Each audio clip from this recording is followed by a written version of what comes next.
ಚಿಂದಿ ಉಡಾಯಿಸೋ ಖಾರ ಬಣ್ಣ ರುಚಿಯನ್ನು ನೀಡುತ್ತದೆ. ಆಚಿ ಮೆಣಸಿನ ಪುಡಿ ಚಿಂದಿ ಉಡಾಯಿಸೋ ಖಾರ ಬಣ್ಣ ರುಚಿ.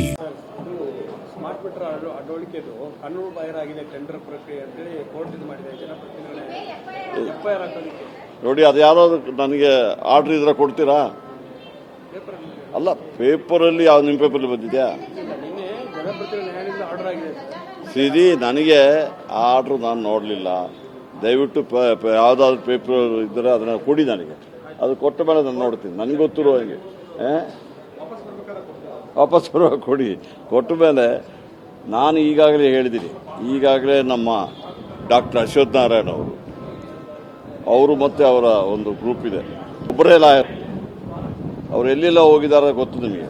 ಏನಂತ ಬಿಟ್ಟರೆ, ಒಂದು ಜನಪ್ರತಿನಿಧಿ ಇದಕ್ಕೆ ಹೋಗಿದ್ದಾರೆ, ಹೈಕೋರ್ಟಿಗೆ ಹೋಗಿದ್ದಾರೆ, PA ಎಲ್ಲ ಹಾಕಿದ್ದಾರೆ, ಗವರ್ನರ್ ಹತ್ರ ಹೋಗಿದ್ದಾರೆ. ನಾನು ಅದನ್ನೆಲ್ಲ ಎದುರು ನೋಡ್ತಾ ಇದ್ದೀನಿ. ನನಗೆ ವಿವರಣೆ ಕೇಳಿದ್ರೆ ಸಂಪೂರ್ಣವಾಗಿ ಕೊಡಲಿಕ್ಕೆ ನಾವು ತಯಾರಾಗಿದ್ದೀವಿ. ನಾವೆಲ್ಲ ಕಾನೂನು ಪ್ರಕಾರವಾಗಿ ಮಾಡಿದ್ದೀವಿ.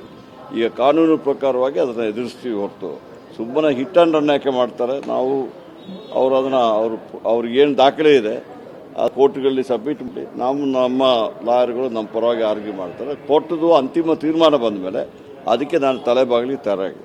ಸರ್, ಇನ್ನೊಂದು ರಾಣಾ ಜಾರ್ಜ್ ಅವರು ಜಮೀನು ಖರೀದಿ ವಿಚಾರ ಬಂಡೀಪುರದಲ್ಲಿ ನೋಡಿ, ನಿಮಗೆ ಏನಾಗಿದೆ, ಕೆಲವು ನಮ್ಮ ಮಾಧ್ಯಮದವರಾಗಲಿ ಸುದ್ದಿ ರಿಪೋರ್ಟರ್ಸ್ ಆಗಲಿ ತನ್ನ KJ ಜಾರ್ಜ್ ಅಂತ ಬಿಟ್ಟರೆ ಭಾರಿ ಖುಷಿ. ಅವರು ಏನೇ ಇದ್ದರೂ KJ ಜಾರ್ಜ್ ಮಗ, KJ ಜಾರ್ಜ್ ಹಿಂಗೆ ಮಾಡಿದ್ದಾರೆ, ಇನ್ನೊಬ್ರು ಮಾಡ್ತಾರೆ ಅಂತ ಹೇಳ್ತಾರೆ ಹೊರತು ಅದರಲ್ಲಿ ಯಾವುದಾದ್ರು ಇದೆಯಾ? ನಾವು ಈಗಾಗಲೇ ಸ್ಪಷ್ಟಪಡಿಸಿದ್ದೀವಿ. ಬಂಡೀಪುರದಲ್ಲಿ ಅವಕಾಶ ಇಲ್ಲ ಓಡಾಡೋದಕ್ಕೆ. ಅವಕಾಶ ನೋಡಿ, ಕೂಡ ಒಂದು ಅವಕಾಶ ಆಗುತ್ತೆ. ಕೇಳಿ ನೀವು ಸ್ವಲ್ಪ ಬುದ್ಧಿವಂತರಲ್ಲ ನೀವು, ನಿಮಗೆಲ್ಲ ಗೊತ್ತಿದೆ. ಸ್ವಲ್ಪ ತಾವು ಸಮೇತ ಅದನ್ನು ಮಾಡಬೇಕು. ಬಂಡೀಪುರ ಎಲ್ಲಿದೆ?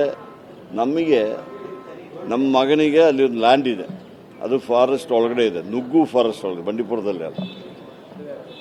ಫಾರೆಸ್ಟ್ ಕಾನೂನು ಏನು ಹೇಳ್ತದೆ ಅಂದ್ಬಿಟ್ರೆ, ಯಾರಿಗಾದರೂ ಜಾಗ ಒಳಗಡೆ ಇದೆ, ಫಾರೆಸ್ಟ್ ಒಳಗಡೆ ಇದೆ, ಅವರಿಗೆ ರೈಟ್ ಆಫ್ ವೇ ಕೊಡಬೇಕಂದ್ರೆ ಫಾರೆಸ್ಟಲ್ಲಿ ಕಾನೂನಲ್ಲೇ ಇದೆ.